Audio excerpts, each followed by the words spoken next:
امروز چند تا ترفند مخصوص خانومایی دارم که وقتی مهمونی مختلط میشه راحت نیستن جلوی آقایون لباس باز بپوشن. چه لباست بدون آستین باشه چه دکولته، این پست مخصوص خودته.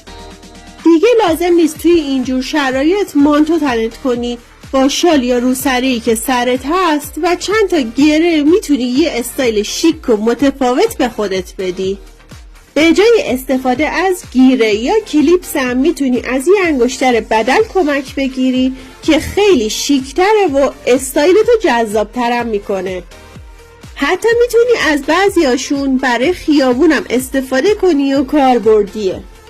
اینم مناسب افرادیه که روسری همراهشون نیست و شال با خودشون دارن. اگر به نظرت مفید بود لایک و سیو فراموش نشه و برای دوستاتم بفرست. یا اگه از اکسپلور میای چاشنی پلو رو فالو کن تا بتونم با آموزش و ترفندهای بیشتر همراهتون باشم.